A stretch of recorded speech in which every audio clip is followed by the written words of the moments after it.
Good morning, St. Francis, and good morning, people of God. It is Monday, the 19th day of May, 2025, Monday of the 5th week of Easter, the 30th day of our Easter season. Our readings for today, Acts of the Apostles, Paul and Barnabas are in the city of Iconium, which is in Turkey, in what was known as Asia Minor at that point. And while they are there, both Gentiles and Jews who do not like what they're saying want to stone them, and so they have to flee to another city, Lystra, I believe that it is. And there they begin to proclaim good news, and there a man who has been lame from birth or a while it seems, is told to get up and stand on his feet, and he does. And immediately people think that gods have visited them, and that Paul is Zeus and Barnabas is Hermes or something like that, I think.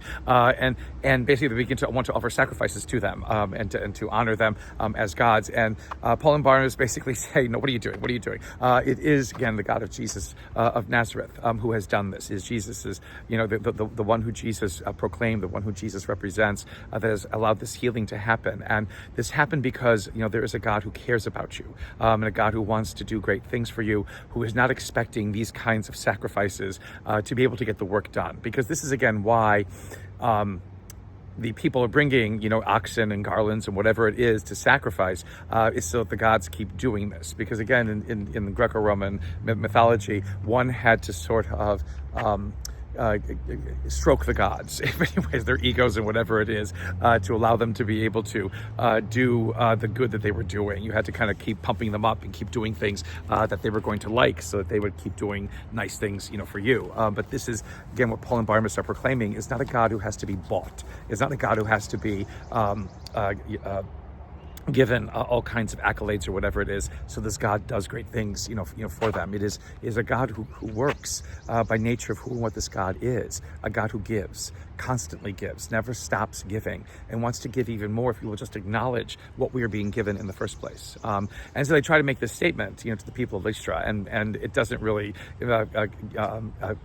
gel with them. They don't really understand it well. They still want to offer sacrifices, to them. But again, one of the interesting things, again, about this message and how, again, it even gets misrepresented, from the very beginning. And it's hard for people to break out of old ways and to embrace these new ones, which is, again, a statement that is said throughout the Easter season, to leave old ways behind and embrace what is in front of us, embrace the newness that Christ and the understanding of who Christ is, now as risen Lord, can bring to our lives. And that's something we need to know also, in our own day and age.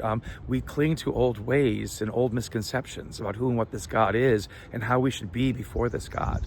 Remember, again, Sunday's gospel, in which Jesus says, love each other, and there you will be my witnesses. You will show the greatest witness of being my follower to the world. But we push that down and we diminish it because we want to focus on all of the disciplines, that we are called to do and called to live, as believers in the world. And that's not what it's about.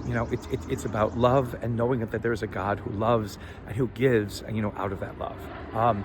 In John's gospel today, again, these readings, these passages that come from Jesus' speeches at the Last Supper in John's gospel, again, speaks of, again, whoever hears my voice. Again, Jesus constantly saying that will do my will, and those who do not will not be able to do my will. And Judas, not one of the Iscariots, so this is probably Saint Jude, the Apostle Jude, basically says, why are you revealing yourself to us and not to the world?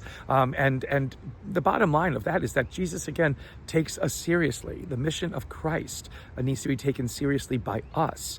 That Jesus, that God, has such faith in us, has such faith in our abilities to spread good news, that we become the vehicles to tell the world about Christ. And that is something, again, we don't often take seriously enough. Again, we leave it all in Jesus' hands and sit back and wait for it to happen. Or we beat ourselves up because we keep thinking that we're not worthy. Again, get over yourself.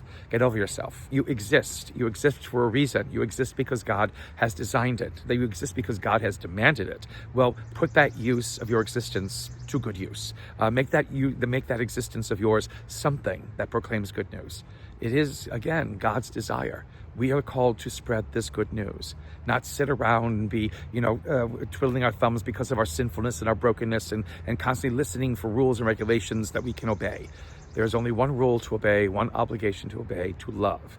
And out of that love, great witness will be given to the world of who Christ is and of the good news that Christ brings.